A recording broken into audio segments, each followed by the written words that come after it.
কথা আছে। মোক্ষদা একাদশী। যুধিষ্ঠির বললেন, হে বিষ্ণু, আপনাকে আমি বন্দনা করি। আপনি ত্রিলোকের সুখদায়ক, বিশ্বেশ্বর, বিশ্বপালক ও পুরুষোত্তম। আমার একটি সংশয় আছে। অগ্রহায়ণ মাসের শুক্লপক্ষের যে একাদশী, তার নাম কি? বিধি বা কি ও কোন দেবতাই একাদশীতে পূজিত হন তা আমায় বলুন। শ্রীকৃষ্ণ বললেন, হে মহারাজ, আপনি উত্তম প্রশ্ন জিজ্ঞাসা করেছেন, যার মাধ্যমে আপনার যশ চতুর্দিকে বিস্তৃত হবে। এখন এই একাদশীর কথা আমি বর্ণনা করছি, যা শোনা মাত্রই বাজপেয় যজ্ঞের ফল লাভ হয়। অগ্রহায়ণ মাসে শুক্লপক্ষের এই একাদশী মোক্ষদা নামে পরিচিত।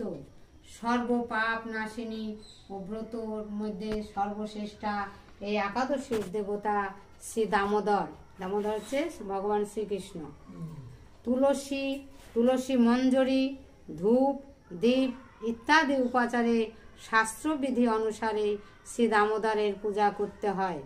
পূর্ববর্ণিত বিধি অনুসারে দশমী একাদশী পালন করতে হয়। এই উপবাস দিনে স্তব, স্তুতি, নৃত্য, গীত আদি সহ রাত্রি জাগরণ করা কর্তব্য।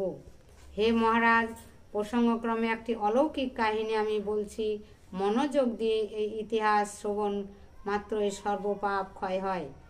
যে পিতৃপুরুষেরা নিজ নিজ পাপে অধোজনি প্রাপ্ত হয়েছে, এই ব্রত পালনের পুণ্যফল বিন্দুমাত্র তাদেরকে দান করলে তারাও মুক্তি লাভের যোগ্য হন। কোনো এক সময় মনোরম চম্পকনগরে বৈখানস নামে এক রাজা ছিলেন। তিনি ছিলেন সমস্ত বৈষ্ণব সদ্গুণে বিভূষিত। প্রজাদের তিনি পুত্রের মতো পালন করতেন। তার রাজ্যে বহু বেদজ্ঞ ব্রাহ্মণ বাস করতেন।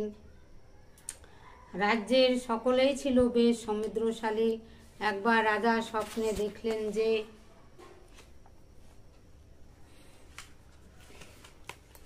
তার পিতা নরকে পতিত হয়েছেন। তা দেখে তিনি অত্যন্ত বিস্মিত হলেন।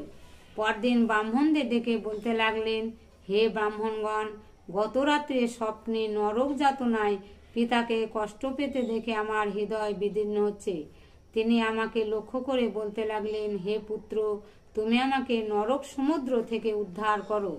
তার সেই অবস্থা দেখে আমার অন্তরে সুখ নেই। আমার এই বিশাল রাজ্য, স্ত্রী, পুত্র কিছুতেই আমি শান্তি পাচ্ছি না। কি করি, কোথায় যাই, কিছুই বুঝে উঠতে পারছি না। আমার পূর্বপুরুষেরা মুক্তি লাভ করতে পারেন এমন কোনো পুণ্যব্রত তপস্যা